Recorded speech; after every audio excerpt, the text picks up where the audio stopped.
ఈరోజు మా ఇంట్లో వేడి అన్నం, ఇంకా ఉల్లిపాయ ములక్కాయ పులుసు, ఇంకా వేడి వాక్కాయ పప్పు, బంగాళదుంప ఫ్రై, ఇంకా పట్టిన గోంగూర పచ్చడి తాలింపు వేసాను. సో వేడి అన్నంలో ఇవాళ గోంగూర పచ్చడి.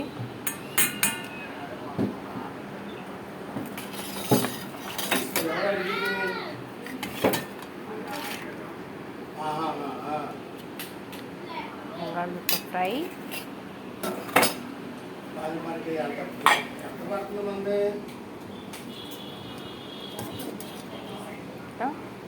ములక్కాడ పులుసు,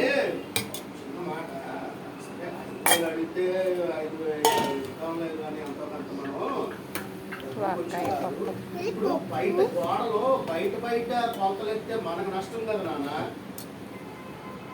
ఓకేనా ఫ్రెండ్స్, థ్యాంక్ యూ.